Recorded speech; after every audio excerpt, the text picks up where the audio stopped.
Думаю, я не открою вам Америку, если скажу, что игры сегодня погрязли в различных микротранзакциях, боевых пропусках, сюрпризных механиках и прочей фигне. Чуть ли не каждая вторая новая игра обязательно содержит в себе какой-либо платный дополнительный контент, даже если это AAA проект, стоящий свои стандартные $60. А если этого нет на релизе, то может появиться с обновлениями. Да, меня это тоже раздражает. Но ведь так было не всегда. Что же произошло? У меня есть одна теория. И одно не очень приятное оправдание этой практики. Заваривайте чай, я сейчас все расскажу.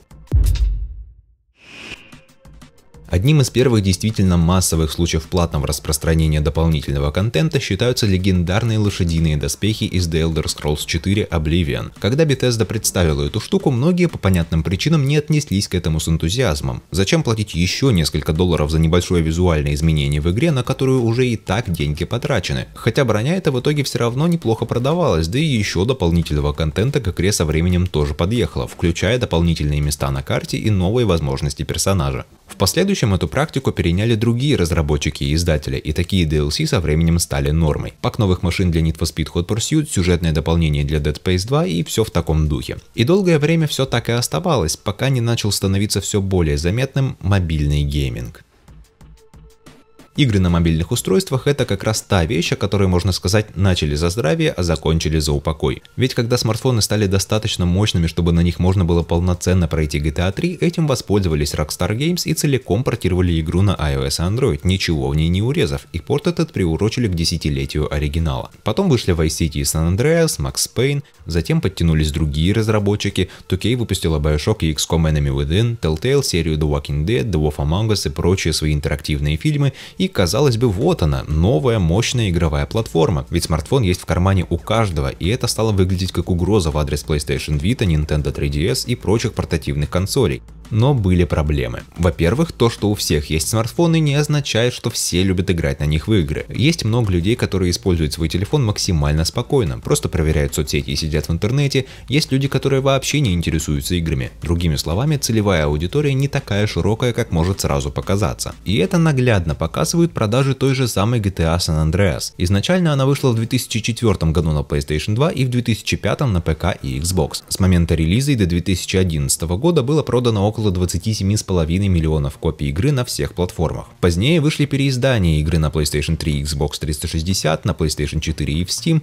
и с их учетом тираж еще больше. Я ставлю минимум на 30 миллионов, хотя точных данных нет. Но если открыть страницу игры в Google Play, то можно увидеть, что у нее больше миллиона загрузок. С учетом системы отображения количества установок, можно сказать, что эта цифра не достигла и 5 миллионов. Примерно столько же скачиваний должно быть и на iOS, зная, что пиратства на ней значительно меньше, как и активных устройств, хотя точной статистики нет. Получается, что даже в самом лучшем случае на обеих мобильных ОС продажи составляют меньше 10 миллионов копий, а ведь на одной только PlayStation 2 их было продано около 17 миллионов. Если соотнести это с продажами самой платформы, выходит еще веселее. PlayStation 2 было продано около 155 миллионов экземпляров, а значит GTA San Andreas была как минимум на каждой 10-й консоли. Активных же устройств на iOS и Android суммарно на данный момент больше 3 миллиардов, и 10 миллионов здесь это даже не 0,5%.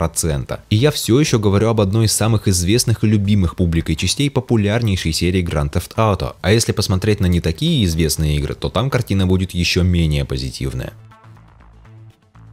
Не самые высокие продажи таких крутых игр идут из другой проблемы. Даже те, кто интересуется играми, не всегда готовы тратить время и деньги на подобные тайтлы на смартфоне, просто потому что это не так удобно. Смартфоны никогда не задумывались как игровая платформа, и запуск игр — это не их основная функция. В первую очередь они выполняют другие задачи, а в таких крупных играх из-за этого, во-первых, страдает управление, потому что на одном только маленьком сенсорном экране и без геймпада в ту же GTA играть уже не так приятно. А во-вторых, эти игры изначально создавались для стационарных платформ, домашних игровых консолей и компьютеров. То есть подразумевается, что человек, запуская игру, будет готов провести перед экраном пару часов, и геймплей в них построен соответствующим образом. Главы и миссии, проходящиеся не за 5 минут, а за более значительное время, большое количество различных механик, которые нужно использовать и так далее. На телефоне не всегда есть время играть в такое. Далеко не факт, что получится пройти одну миссию в Max Payne в автобусе по пути на работу или учебу. В такие игры гораздо интереснее и приятнее играть дома, когда ничего не отвлекает и есть доступ к более удобному контроллеру, будь то геймпад или клавиатура с мышью. Не говоря уже о том, что платить за приложение и игры для телефона сразу люди не очень любят. Им проще найти что-нибудь бесплатное или с подпиской. В итоге подобные проекты быстро перестали выходить, и за последние 3 года я могу вспомнить только порты Grid Autosport, Life is Strange, да и ее приквела Before the Storm. Потому что портировать игры на смартфоны сложно, это требует многих ресурсов у разработчиков, но финансовая отдача от этого небольшая, а создание отдельных крупных тайтлов будет требовать еще больше денег и сил при таком же исходе, так что и заниматься этим девелоперы почти перестали. И как раз примерно в тот момент, когда интерес к этой платформе у больших ребят начал угасать, у других студий она начала вызывать интерес. Это были 2011-2012 годы. В это время на смартфонах второе рождение получила такая модель распространения, как Free-to-Play. Для тех, кто не в курсе, это когда установить игру и начать играть можно бесплатно, но в ней есть возможность приобретения виртуальной валюты за реальные деньги или реклама. Поскольку скачать игру можно бесплатно, то от одних только загрузок разработчики доход не получают, в отличие от приложений, которые стоят денег. Поэтому зарабатывать приходится либо рекламой, либо внутриигровыми покупками, либо всем вместе. Чаще всего последнее, потому что с рекламы прибыли не так много. А чтобы зарабатывать через микротранзакции, нужно подтолкнуть игроков к тому, чтобы они тратили деньги. И делается это через намеренно испорченный баланс. В начале игры у игрока все хорошо получается, он побеждает, ему хватает денег на нужные вещи, но потом все быстро начинает идти не так. Награды становятся сильно меньше, а улучшения становятся гораздо дороже, если вообще не начинают требовать вторую, более премиальную валюту, которую просто так в самой игре получить очень сложно. В итоге это заставляет игрока либо заниматься гриндом, а значит проводить больше времени в игре, а значит смотреть больше рекламы, либо же он может потратить пару сотен рублей на покупку энного количества игровой валюты, чтобы продвинуться дальше быстрее. 200 рублей же всего, столько же стоит чашка кофе, которую вы берете в кофейне каждый день. Ну что вам стоит? Ну дайте немножко денег. Но это лишь половина успеха. Вторая половина кроется в геймплее. Это сейчас подобных игр тысячи, и друг от друга они ничем не отличаются, а тогда это было в новинку. Простое управление, во многих случаях требующее вообще только один палец. Быстрый и простой геймплей, который позволит хоть что-то успеть сделать в игре и получить какое-то виртуальное вознаграждение, пока вы едете 2 станции в метро, и не требует какой-либо подготовки, кроме тех первых 15 минут при первом запуске. Симпатичная графика, которая всегда радует глаз. Все эти вещи сложились воедино и просто взорвали рынок мобильных игр. Candy Crush, CSR Racing, Subway Surfers, пресловутый Raid Shadow Legends и даже ужасный клон Papers, Please. Все это заполонило App Store и Google Play и на данный момент приносит разработчикам сотни миллионов долларов. И с одной стороны, благодаря таким играм, как я считаю, мобильный гейминг на данный момент мертв. И даже сервисы вроде Apple Arcade, который по подписке предлагает доступ к отдельной библиотеке качественных игр, сделанных специально для этого сервиса и не содержащих рекламы и микротранзакций, положение не спасают. С другой же стороны, это крайне выигрышная тактика для разработчиков, потому что те деньги, которые они получают с этих игр, не только многократно покрывают расходы на их создание, но и позволяют поддерживать эти игры обновлениями и новым контентом годами. Контент, понятное дело, вам никто просто так не отдаст, поэтому денег со временем они гребут все больше.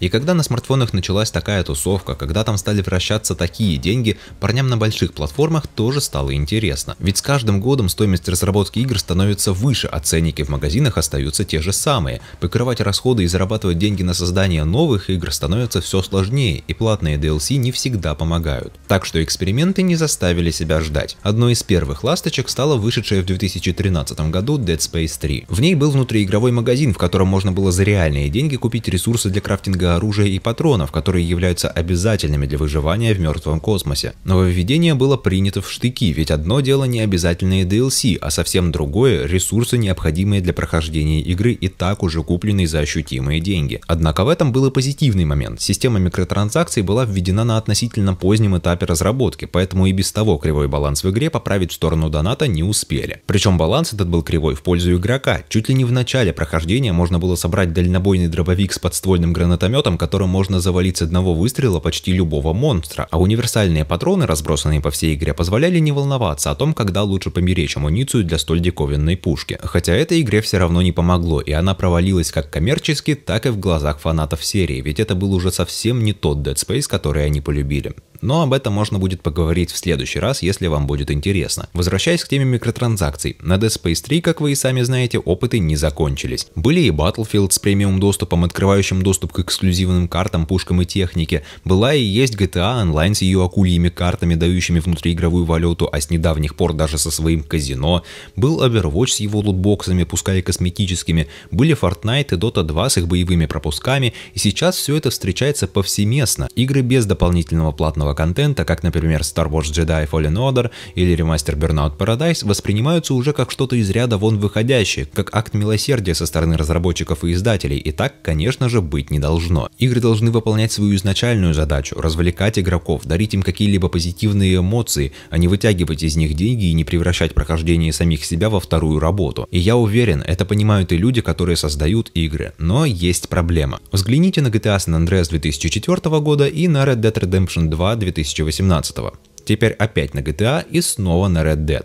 Разница очень значительная, мягко говоря. Со временем стоимость и сложность разработки игр выросла многократно, и она продолжит расти дальше. С моделью распространения как раньше, когда просто купил игру и спокойно играешь, сегодня есть риск далеко не уехать. Взять, к примеру, Control, на создание которой ушло около 30 миллионов долларов. В магазинах она стоит 60 баксов, а значит, для того, чтобы выйти в ноль или хотя бы немного окупиться, игре нужно разойтись тиражом примерно от 600 тысяч до 1 миллиона копий, заработав таким образом 40-60 миллионов долларов и покрыв расходы на разработку, маркетинг и долю физических продаж. Эти деньги игра уже скорее всего заработала, но вряд ли значительно больше. Глава Remedy заявил о том, что продажи игры не самые высокие, хоть и устраивают студию. Формулировка очень размытая и может значить что угодно, и ввиду отсутствия точных цифр приходится лишь гадать по кофейной гуще до упоминаемости игры в сети. Тем не менее, фраза про «не самые высокие продажи» здесь является ключевой. Remedy студия не самая большая, и на создание Control она получила некоторые деньги от Epic Games в обмен на временную эксклюзивность игры в EGS. Да и вообще ребята сами по себе и шастают по разным издателям. То Rockstar, то Microsoft, то 505 Games. Они пока могут в себе все это позволить, потому от таких студий поменьше чаще всего и выходят подобные игры без доната. Но вот у гигантов индустрии, вроде Electronic Arts, Ubisoft, Activision Blizzard, даже Bethesda, ситуация уже сложнее. Они владеют многими студиями и выпускают по нескольку крупнобюджетных игр в год. Но ввиду возрастающей сложности разработки с каждым годом от этих издателей выходит все меньше игр. У EA очень показательная картина. В одном 2010-м они выпустили столько игр, что их список на Википедии помещается в 4 полных страницы. В 2019-м же он легко впихивается в одну и даже не целиком. Провальная Anthem, 3 DLC для Sims, FIFA 20, NFL 20, Need for Speed Heat, Indie Sea of Solitude, да тот же Fallen Order. Это все, чем отметился издатель за прошедший год. Из всего этого хорошие продажи были только у Звездных войн, около 8 миллионов копий, что принесло издателю около 500 миллионов долларов, что не очень много, учитывая, сколько студий им нужно кормить и сколько еще даже не анонсированных больших игр у них есть в проекте. За тот же 2019 расходы компании составили почти 700 миллионов долларов. Они в этом же году выпустили фри-то-плейный Apex Legends, потому что на этом можно поднять денег и не развалиться. Ну и конечно же FIFA и NFL. В итоге доход издателя за год примерно 1,5 миллиарда долларов, и эта сумма покрыла расходы и дала прибыль, поэтому EA может продолжать работать дальше. И во всем этом есть грустная истина. Мы, игроки, расстраиваемся или бомбим из-за того, что в очередной новой игре есть микротранзакции, но ее разработчик или издатель вынужден это делать, потому что иначе игра рискует стать убыточной, и если таких будет слишком много, то у ребят просто закончатся деньги, они обанкротятся и больше не будут делать никаких игр.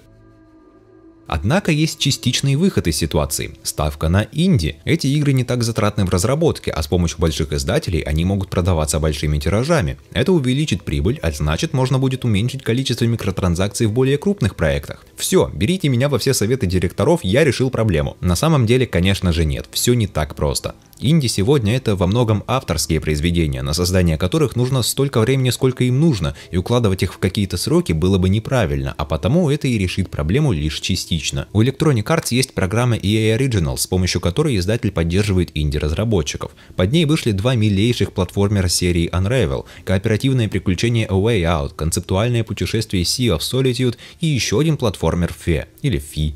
Как его там, я не знаю. Но это все, что вышло под этой программой с момента ее запуска в 2017 году. И в этом слабость подобного подхода. Много денег он не даст, а значит донатный поезд в обозримом будущем не остановится. Если только они не решат поднять цены на игры, но в этом случае их самих на вилы натянут, и вообще я этого не говорил. Поэтому я из всего вышесказанного могу сделать такой вывод. Мобильные игры не только уничтожили сами себя, но и распространили свою заразу на большие платформы. Но одновременно с этим, благодаря этой же заразе, приносящей разработчикам огромные деньги, индустрия получает средства к существованию и развитию, нравится нам это или нет. Мне нет, но я ничего с этим поделать не могу. Спасибо за просмотр. Что вы думаете по поводу всего этого? Согласны ли со мной или нет? Пишите об этом в комментариях. Ставьте лайк этому видео, если оно вам понравилось, делитесь им с друзьями и подписывайтесь на канал, чтобы не пропустить еще моей субъективной болтовни. Ну и вообще это очень помогло бы в развитии канала. До скорого!